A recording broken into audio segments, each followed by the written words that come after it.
أعوذ بالله من الشيطان الرجيم بسم الله الرحمن الرحيم إنا أنزلنا التوراة فيه هدى ونور আমি তাওরাত নাজিল করেছি, তাতে ছিল পথ নির্দেশ ও আলো। আল্লাহ বলেন, আমি তোমাদের এই পূর্বে কোরআনের পূর্বে আমি তাওরাত নাজিল করেছিলাম, তাতে ছিল পথ নির্দেশ ও আলো, সৎপথ, আলো, আর এটাই সঠিক পথ ছিল।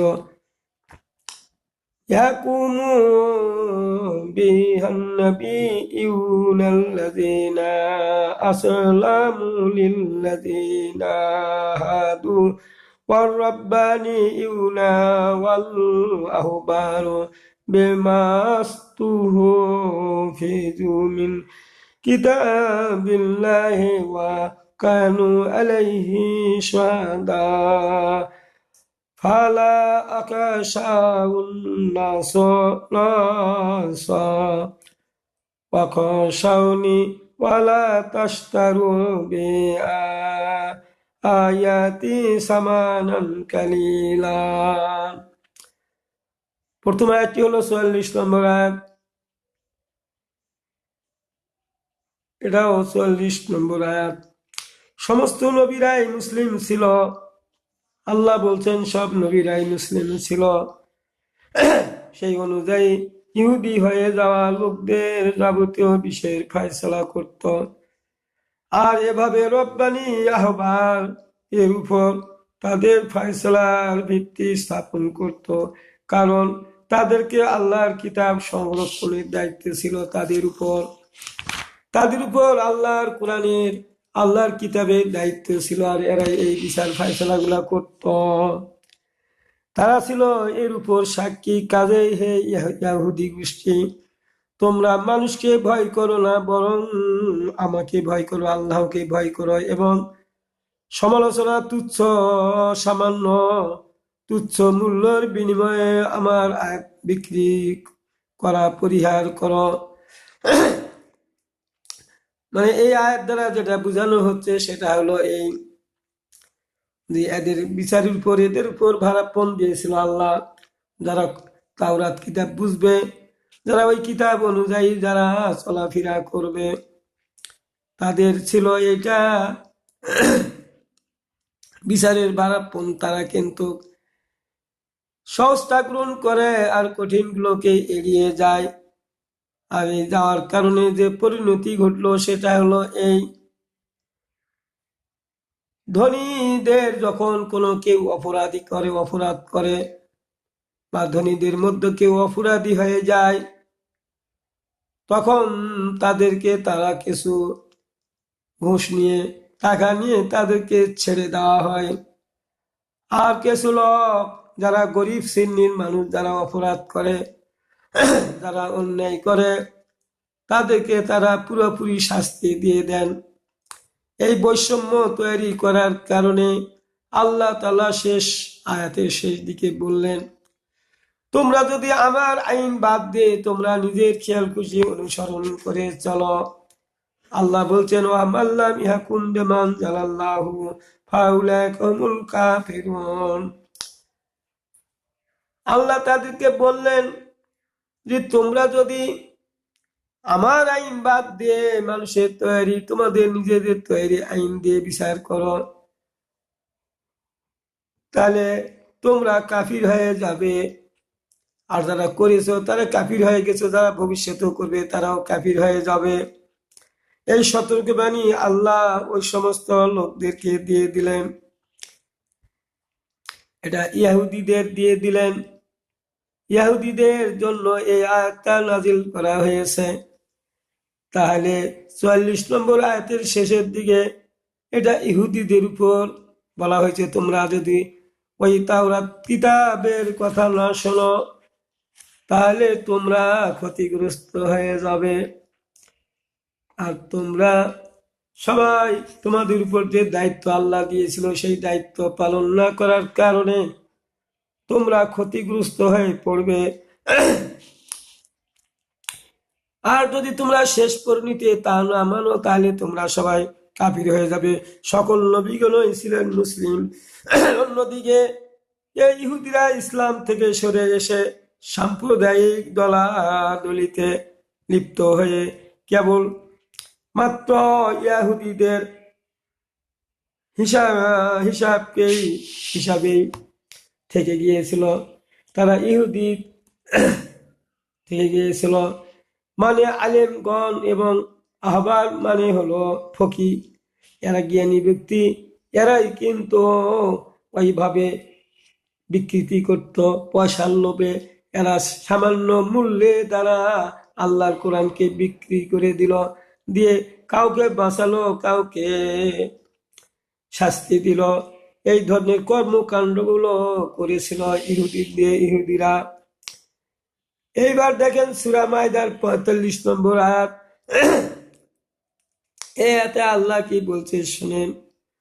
وَكَتَبْنَا عَلَيْهِمْ فِيهَا أَنَّ النَّفْسَ بِالنَّفْسِ وَلَا عَيْنَ بِالْعَيْنِ وَلَا أَنْفَ بِالْأَنْفِ وَالْأُذُنَ بِالْأُذُنِ وَالسِّنَّ بِالسِّنِّ وَلَا جُرُوحَ قِصَاصٌ فَمَنْ صَدَّقَ به فهو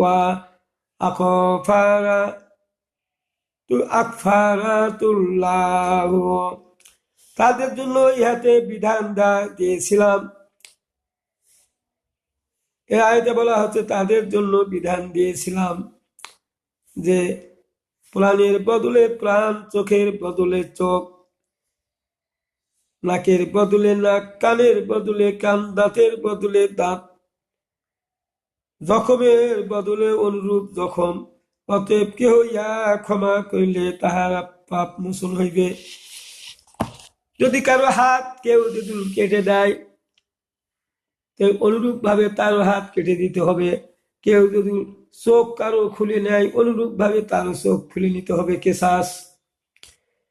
অনুরূপ ভাবে কেউ যদি কান কেটে নেয় তাহলে তার কান কেটে নেওয়া হবে। কেউ যদি নাক ভেঙে দেয়, নাকটাও তার ভেঙে দেওয়া হবে। দাঁত ভাঙলে দাঁত দেওয়া হবে। এই সমস্ত বিচারগুলো এইভাবেই হতো। কেসার যেভাবে যাকে শাস্তি দিয়েছে তাকেও সেইভাবে শাস্তি দেওয়া হতো। এখন আল্লাহ বলছে, ওই আয়াতে বলছেন ওয়ামাল্লাম ইয়াকুম বিমা আনজালাল্লাহু ফাউলাইকা হুমুজ জালিমুন। আল্লাহ যা অবতীর্ণ করিয়াছেন তদ অনুসারে যারা বিচার করে না তারা জালিম। এখানে আবার বলা হচ্ছে ইনজিল কিতাবেও বলা হয়েছিল মুসা আলাইহিস সালামের কওমদেরও বলা হয়েছিল। এখানে বলা হচ্ছে যে আল্লাহ যা অবতীর্ণ করিয়াছেন তদ অনুসারে যারা বিচার করে না তারা জালিম।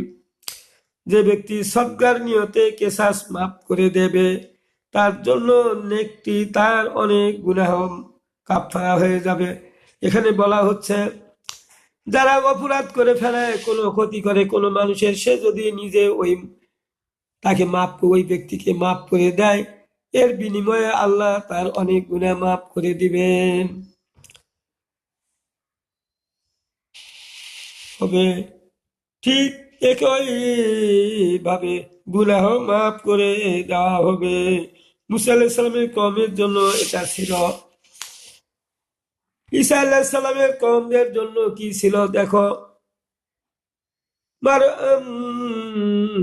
মারয়াম ইবনে ঈসা আলাইহিস সালাম তাহার পূর্বের অবতীর্ণ তাওরাতের সমর্থক রূপে উহাদের পরে প্রেরণ করিয়াছিলাম এবং তাহার পূর্বে অবতীর্ণ তাওরাতের সমর্থক রূপে এবং মুত্তাকিদের জন্য পাথর নির্দেশ উপদেশ রূপে তাহাদিকে ইনজিল দিয়েছিলাম।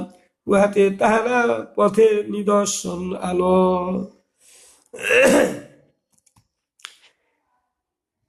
তাওরাতের সম্পর্কে আলোচনা করতে গিয়ে তারা ওইভাবে মানুষের বিচার করে তাওরাতকে তারা ভুলুণ্ঠিত করে।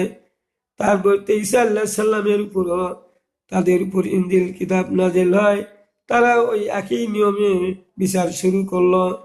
যারা গরিব শ্রেণীর মানুষ তাদের উপর বিচার সঠিকভাবে করত, শাস্তি দিত, আর অন্যদের কাছে পয়সা নিয়ে তাদের মাফ করে দিত। কিন্তু যদি তারা পয়সা না নিয়ে যদি এমনি মাফ করে দিত, তাহলে তাদের গুনাহ ক্ষমা হয়ে যেত, গুনাহ মাফ হয়ে যেত। তা না করে পয়সার বিনিময়ে তাদেরকে ছেড়ে দিত, এটা অন্যায় বিচার। গরিব লোক হলে তাদেরকে কড়াভাবে শাস্তি দিত, তাদেরকে ছাড় দেওয়া হতো না। সূরা মায়দা 47 নম্বর আয়াতের শেষের দিকে বলা হচ্ছে, ওয়া মান লাম ইয়াহকুম বিমা আনজালাল্লাহু ফাউলাইকা হুমুল ফাসিকুন। যারা আল্লাহর আইনে বিচার করে না তারা হলো ফাসিক, সত্য ত্যাগী। কিতাবের আইন দিয়ে বিচার করে না, আল্লাহ অবতীর্ণ করিয়াছেন, তো যারা বিচার করে না তারাই হলো সত্য ত্যাগী, ফাসিক। এখন এখানে প্রশ্ন হলো, এই আয়াতগুলা তো ইয়াহুদি খ্রিস্টানদের জন্য এসেছে, তাহলে আমাদের জন্য তো এগুলা নয়। আমি আপনাদের কাছে একটা জিনিস স্পষ্টভাবে বলতে চাই, কোরআনের মধ্যে যত এই ধরনের অতীত নবীদের ইতিহাস এসেছে, অতীত নূহ নবী, বিভিন্ন নবীদের কওমদের ঘটনা এসেছে, সোহাইব আলাইহিস সালাম, বিভিন্ন জনের কথা এসেছে, লূত আলাইহিস সালামের কওমের কথা এসেছে, বহু বিভিন্ন আরো অনেক, সাদ, সুলাইমানের কওম, মেলা কওম আসছে, আদ, বিভিন্ন ধরনের কওম এসেছে, কথা এসেছে। এই কথাগুলা এসেছে শুধু এই কারণে যে আপনাদের বুঝতে হবে, আলেমেরা যদি আমাদের এইভাবে বুঝাতো তাহলে আমাদের কোরআন বোঝা সহজ হয়ে যেত। কিন্তু তারা এইভাবে বলে না, তারা নিজেরাও অর্থ করে পড়ে কিনা আমি জানি না। বিশেষ করে কওমি মাদ্রাসারা, এরা এই আয়াতগুলোর ব্যাপারে কিছু বলে না, তারা জানে কিনা জানি না। দেখেন এখানে বলা হচ্ছে কি কারণে ওই জাতিগুলোকে আল্লাহ ধ্বংস করে দিয়েছেন। তাদের অপরাধ হলো এই যে আল্লাহ যে বিধানগুলো দিয়েছিল সেই বিধানগুলো তারা মেনে চলে নাই, কিছু মেনেছে কিছু মানে নাই। যেমন ধরেন, নিজের স্বার্থের জন্য এই আইনগুলো ব্যবহার করেছে। নিজের ক্ষতি হলে তারা শাস্তি দিত, অন্যের ক্ষতি হলে শাস্তি দিত না, পয়সা নিয়ে সেটাকে মাফ করে দিতেন। এইভাবে অতীত নবীদের কথাগুলো আমাদের কোরআনে এসেছে এই কারণে যে তাদের থেকে শিক্ষা নিয়ে আমরা যেন সামনের দিকে এগিয়ে যেতে পারি সংশোধন হয়ে। এই কারণে এই কথাগুলো নবীদের ইতিহাস আনা হয়েছে। সেই জন্য এটা যার শানে নাজিল হোক, ওই ধরনের কর্মকাণ্ড আমরাও যদি করি তাহলে আমাদেরও শাস্তি তাদের মতোই হবে। এই কারণে অতীত নবীদের ইতিহাস এই কোরআনের মধ্যে আনা হয়েছে। এখন দেখেন সূরা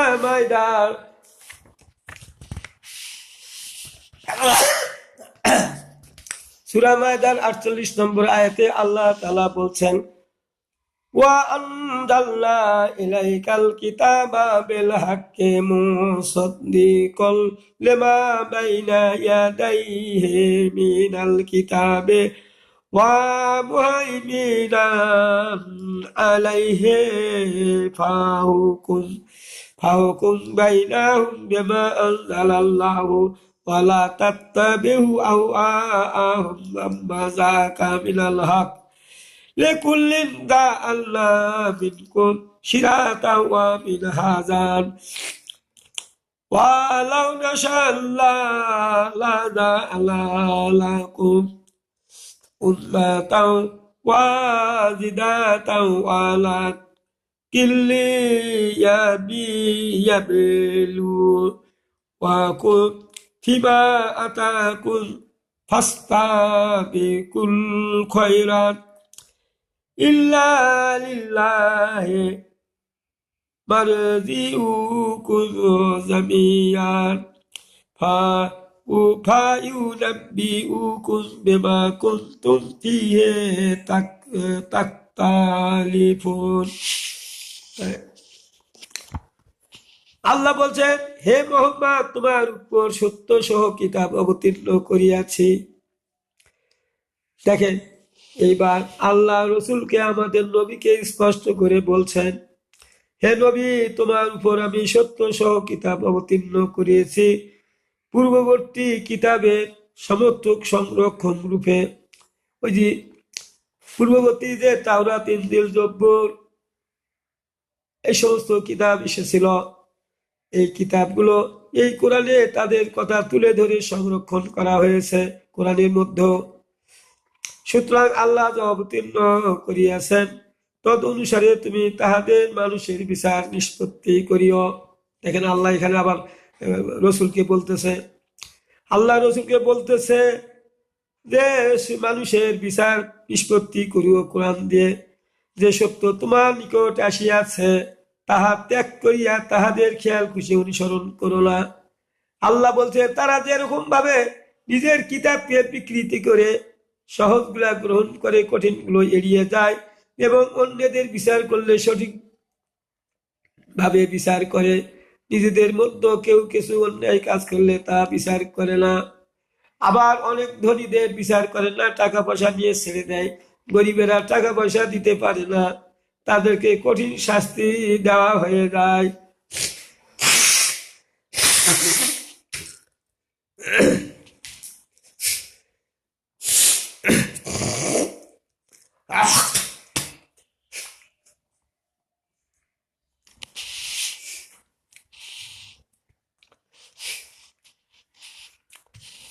তাহলে এখান থেকে যেটা জানা যাচ্ছে যে আল্লাহ রসুলকে সতর্ক করে দিলেন, আল্লাহ রসুলকে সতর্ক করে দিলেন, খবরদার কোনো সময় নিজের খেয়াল খুশি অনুসরণ করে চলবে না, বরং যে কিতাব আমি সত্য সহ তোমাকে পাঠিয়েছি এই কিতাবের আইন দিয়ে মানুষের বিচার ফয়সালা করো।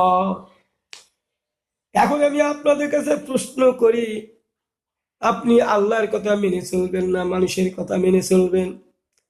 আপনি একজন এত বড় আলেম, আল্লাহ দি তার কোরআনের আইন অনুযায়ী মানুষের বিচার করার জন্য বলেছে, আপনি যদি তা বাদ দিয়ে নিজের খেয়াল খুশি অনুসরণ করে বিচার করেন, তাহলে আপনি কি বলেন?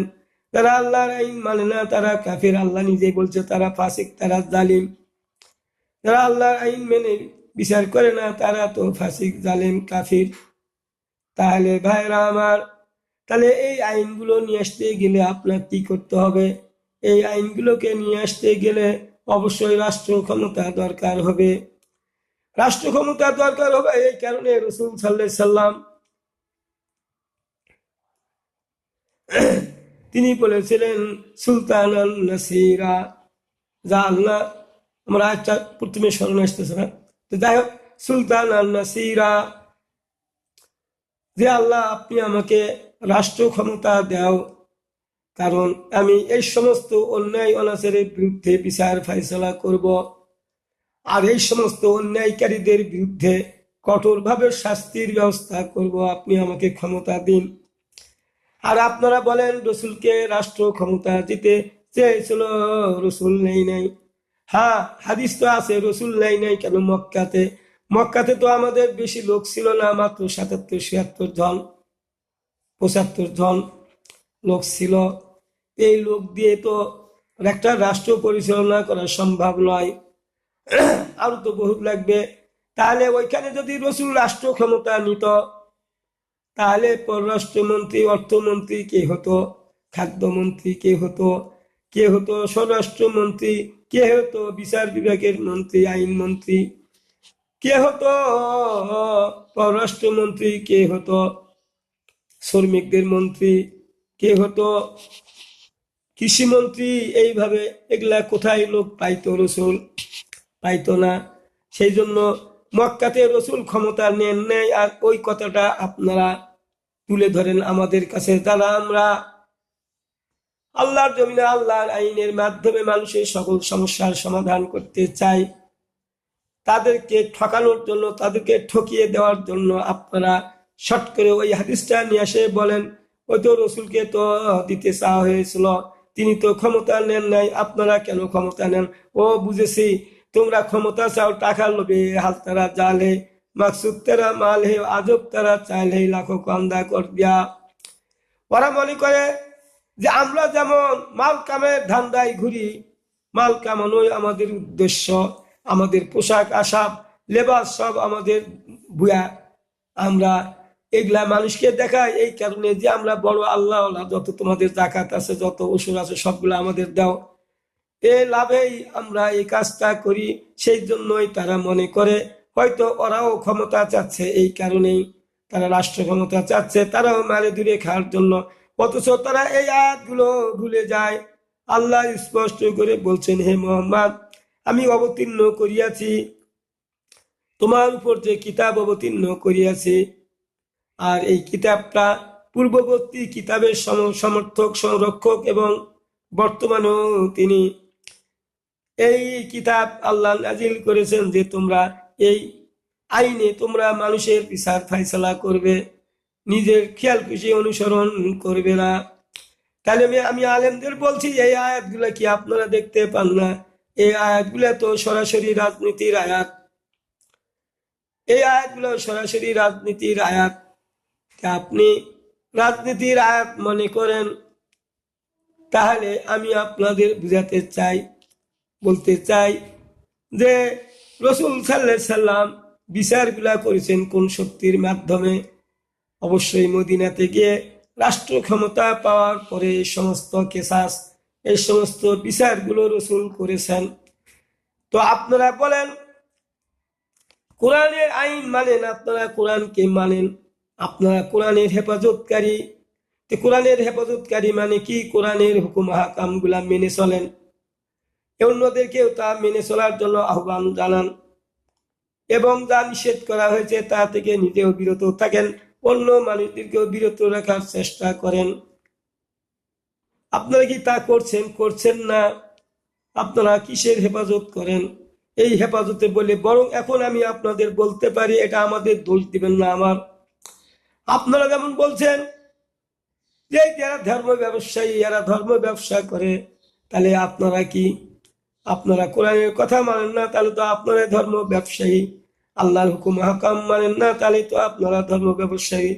ওই যে পূর্বের আয়াতটাতে বলে আসলাম, আল্লাহ বলল যে তোমরা সামান্য লোভের জন্য আমার কিতাবকে তোমরা বিক্রি করো না। কিরা মানে সামান্য কি? তোমরা সামান্য একটু লাভের জন্য আল্লাহর এই কোরআনের হুকুম আহকাম গুলা গোপন রাখছ, প্রকাশ্য করে বলতেছ না, আর সহজগুলা বর্ণনা করে তোমাদের মাল ইনকামের ধান্দা এগুলা করতেছ। তাহলে ওই সমস্ত আলেম ওলামারা, আমি আপনাদের বলি, হেফাজত করে বললে কি হেফাজত হয় না? হেফাজত করতে হয়। আল্লাহ কি? আল্লাহ ওই জাতির অবস্থা পরিবর্তন করে দেন না যে জাতি নিজের অবস্থা নিজেই পরিবর্তন করে দেন, পরিবর্তন করে নেন, নিজের অবস্থায় নিজেই পরিবর্তন করে নেন। আল্লাহ দেন না। এই জন্য রাসূল সাল্লাল্লাহু আলাইহি সাল্লাম সাহাবীগণের জীবনীটা দেখো, তারা কষ্ট করে হলেও, তারা লড়াই যুদ্ধ জেহাদ করে হলেও তারা আল্লাহর জন্য, আল্লাহর দিন প্রতিষ্ঠা করে ছেড়েছেন। এমনি এমনি আল্লাহ দেন। আল্লাহ নবীকে আল্লাহ যুদ্ধ জেহাদ ছাড়া রাষ্ট্র ক্ষমতা দেন নাই। আর আপনি সহজেই রাষ্ট্র ক্ষমতা পেয়ে যাবেন দাওয়াতের মাধ্যমে। এ ধরনের চিন্তা চেতনা আপনাদের মাথায় ঢুকলো কি করে? রসুলকেই দেওয়া হলো না যে দিনের নবী, তিনাকে ওই ব্যবস্থা করে দেওয়া হলো না, বরং নিজেই তাকে যুদ্ধ জেহাদের মাধ্যমে এই সমস্ত আইনগুলো আল্লাহ জারি করেছিলেন। তা আমরা যদি এখন রসুলকে অনুসরণ না করি, আমাদের গুনাহ খাতা কিভাবে মাফ হবে?